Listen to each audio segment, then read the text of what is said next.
की चोट पे जालिम को बेटी पढ़ाओ।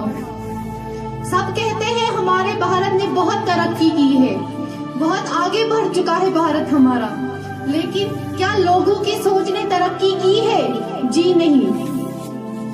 आज भी कितने लोग हैं जो बेटियों के खिलाफ है। उन्हें जन्म तो देते हैं, लेकिन बेटे जितना अधिकार नहीं देते, बेटे जितना प्यार नहीं देते, बेटे जितना हक नहीं देते। खूबियां तो लड़कियों में भी होती है, पर लोग सिर्फ लड़कों को ही सब कुछ समझते हैं। उन्हें इतना भी एहसास नहीं कि बेटों को जन्म देने वाली भी एक लड़की ही होती है। बेटी बचाओ बेटी पढ़ाओ के इस अभियान की जरूरत हमें क्यों पड़ी? क्योंकि लड़कियों की हत्या कर दी जाती है इस दुनिया में आने से पहले ही।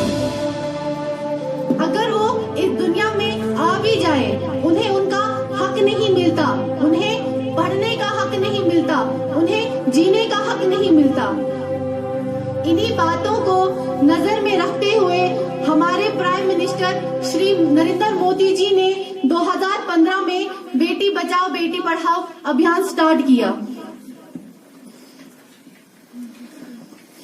ताकि लोग अपनी सोच बदले। बाबा मुझे छोड़ कर गए तो जमाने ने बताया कि जिन बेटियों का बाप नहीं होता उनका कोई हमदर्द नहीं होता। बेटियां खिलौना नहीं होती है साहेब, बेटियां खिलौना नहीं होती है साहेब। बाबा बस प्यार से कभी गुड़िया कहा करते थे। बेटियां सबके नसीब में कहाँ होती है, बेटियां सबके नसीब में कहाँ होती है। जो घर अल्लाह को पसंद हो बस वहाँ होती है। चिड़ियों की मानिंद ये बेटियां हैं, चिड़ियों की मानिंद ये बेटियां हैं। जो उड़ ना सके वो ये बेटियां हैं।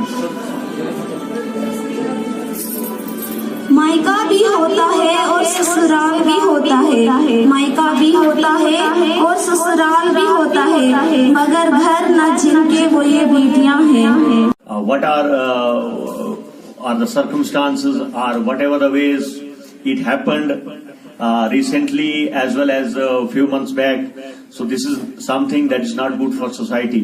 So all of us, especially girl students, they should come forward, and I hope that they will always fought for the cause. We have this Beti Bachao Beti Padhao scheme. We have so many other initiatives for girls, for women. So it is you people. You have to become the ambassadors. You have to come out and fought for your rights. As administrators, we are with you always, at your beck and call, wherever you will do good things.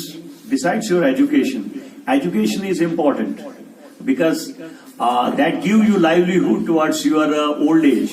That is something, it's a certificate.